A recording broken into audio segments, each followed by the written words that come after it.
à approfondir vos connaissances, affiner votre réflexion, améliorer votre qualité d'expression, préciser votre analyse, gagner en stratégie, aller droit au but et travailler plus rapidement, gagner en efficacité. La plupart des modes artistiques, que ce soit en peinture, sculpture, architecture, musique, littérature, et même les modes vestimentaires, naissent à peu près aux mêmes époques, quel que soit le pays européen, voire occidental. Si ces modes sont parfois séparés de 50 à 100 ans en fonction des pays, cela nous donne une idée des styles que nous pouvons définir dans la période qui s'écoule du Moyen Âge à nos jours. L'indication de la date de l'œuvre, qu'elle soit musicale ou picturale, doit nous servir de repère. De même, le titre de l'œuvre. Vous devrez vous appuyer sur ces données. Si la peinture est déjà une image, la poésie se sert d'images indirectes que sont la comparaison et la métaphore. La comparaison est simple à repérer puisqu'elle se sert d'outils comparatifs, tels comme semblable à, etc. Exemple, le poète est semblable au prince des nuées, Baudelaire dans l'Albatros. Vaste comme la nuit et comme la clarté, Baudelaire dans Correspondance. Il est des parfums frais comme des chairs d'enfants, doux comme les hautbois, verts comme les prairies, Baudelaire dans Correspondance. Notez que les parfums sont comparés à la douceur d'un instrument de musique, les hautbois, et à un élément pictural, les prairies vertes. La métaphore, en revanche, est plus discrète. Elle donne à voir, à la place de l'objet qu'elle désigne, parfois même en l'absence de cet objet. Il faut alors la deviner en fonction du contexte. Donnons 2 exemples de métaphores. La nature est un temple, Baudelaire dans Correspondance. Le comparé, la nature, est en présence du comparant, un temple. Le verbe être associe les 2 éléments comme s'ils étaient interchangeables. L'image est, devient aux yeux du poète la réalité, du moins sa réalité. Les sanglots longs des violons, Verlaine dans Automne, sont la métaphore du vent en l'absence de tout élément permettant de l'identifier, sinon la tristesse du poète et l'automne. Vous noterez la musicalité du vers qui fait référence au son, le vent, et utilise un instrument de musique pour en parler, le violon. Syllabe par syllabe, le vers se prononce les sanglots longs des violons, avec une rime intérieure en long qui allonge encore le vers.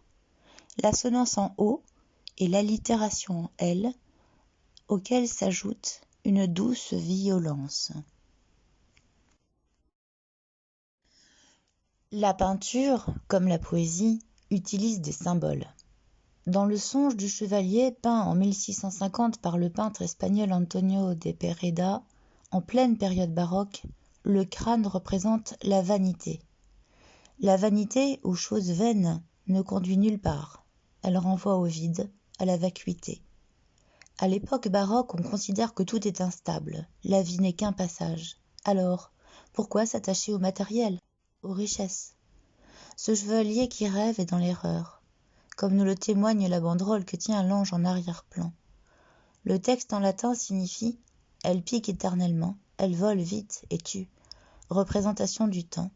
Notons la présence de l'horloge. Le noir majoritaire sur la toile représente la mort et le rouge, le sang. Ce tableau met en scène une pièce de théâtre de Calderon, La vie est un songe, représentée pour la première fois en 1635. Pour mettre en évidence ce que l'auteur veut exprimer, vous utiliserez le vocabulaire suivant à connotation positive ou négative qui fonctionne par champs lexicaux ou par association d'idées. Commençons par les couleurs. Rappel, les couleurs primaires, à partir desquelles on fabrique toutes les autres couleurs, sont le rouge, le jaune et le bleu. Le rouge est dit couleur chaude. Les couleurs qui fonctionnent avec le rouge passent par le jaune, le marron le roux. Par association, le rouge peut représenter l'amour, le sang, la chaleur, l'enfer. Le bleu est dit couleur froide. Les couleurs qui fonctionnent avec le bleu sont du vert, de l'indigo, jusqu'au gris. Par association, le bleu peut représenter le ciel, la mer, l'azur, le rêve, mais aussi le froid. Attention aux interprétations hardies. Tout doit être justifié après un examen attentif de l'ensemble des indices. Un sentiment, une sensation, une émotion désagréable. Désagréable, ça peut être l'expression de la peur, de l'effroi, effrayant, terrifiant, angoissant, menaçant, ou bien un cri strident, aigu, agressif, quelque chose de grinçant, violent, sec, etc. Mais cela peut être aussi la fatigue, quelque chose de déprimant, quelqu'un d'abattu, mou, atone, nostalgique, morose, amorphe, répétitif, rébarbatif, ennuyeux, ennui. Et cela peut être lourd, l'expression de souffrance, pénible, tiré, tendu, visage fermé. Un sentiment, une sensation, une émotion agréable. Agréable, cela peut être calme, douceur, sérénité, harmonie, paix, couleur pastel, clair, aspect sacré, absolu, éternité, etc. Agréable, cela peut être plaisir, extase, volupté, etc. Ou bien chatoyant, lumineux, vif, souriant, l'expression du bonheur, un visage rayonnant, etc. Et enfin, cela peut être attirant, étrange, curieux, étonnant, l'expression de la surprise, de la joie, etc. Exemple de mots que vous devez utiliser pour mettre en évidence vos sensations, émotions, pour mettre en évidence ce que l'auteur, le compositeur, le peintre, etc. ont voulu exprimer. Un mot peut évoquer une chose ou son contraire. C'est le principe de la polysémie, de poly, plusieurs, sémie, sens. Exemple, assourdissant, se dit d'un bruit. Cela peut être positif comme la fête, des éclats de joie, la gloire, glorieux, triomphe, etc. Assourdissant peut faire penser par association d'idées à un événement heureux. Assourdissant peut aussi faire penser par association d'idées à un caractère pugnace, courageux, comme conquête, victoire, combatif, puissant, volontaire, assurance, fermeté, etc. Mais assourdissant peut aussi faire penser à quelque chose de négatif par association d'idées. Par exemple, impression de rafale, tornade, déchirement, déchirure, tragique, tragédie, horrible, horreur, combat, guerre, massacre, etc. Ou toute autre suggestion vous paraissant pertinente.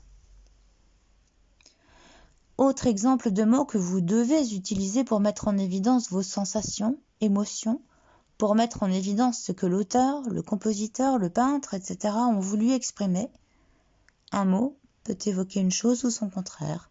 C'est le principe de la polysémie. Poly, plusieurs, sémie, sens. Par exemple, léger peut faire référence au son, au toucher, à la vue, ou même au parfum. Léger peut faire penser par association d'idées à quelque chose d'agréable comme la douceur, le rêve, le baiser, quelque chose de maternel, ou alors séduisant, subtil. Ou bien, léger peut faire penser par association d'idées à quelque chose d'ambigu, peut-être agréable, comme un chuchotement, un glissement, une impression de flottement, que tout est en suspens. Ou alors, léger peut faire penser par association d'idées à quelque chose de négatif ou de nostalgique, comme le silence, la solitude, etc. En musique, en peinture, en sculpture, en poésie, le mouvement est un élément fondamental qui donne du sens à la composition, qui apporte une expressivité particulière, qui fait que l'on interprétera différemment ce que l'on voit et ce que l'on entend. Le mouvement, ça peut être des oscillations. Ça peut être le ton monte, s'accélère, Cela peut être quelque chose de rapide, saccadé, haché, brutal, ou bien lent, ou alors ondulant, comme celui d'un serpent qui s'enroule et se déroule. Cela peut être sensuel, charmeur, ou alors tout simplement, le mouvement peut être horizontal, vertical, diagonal, mais il peut aussi exprimer la chute, ou l'élévation, l'élan, le divin. Quel qu'il soit, pensez à l'analyser pour servir votre explication.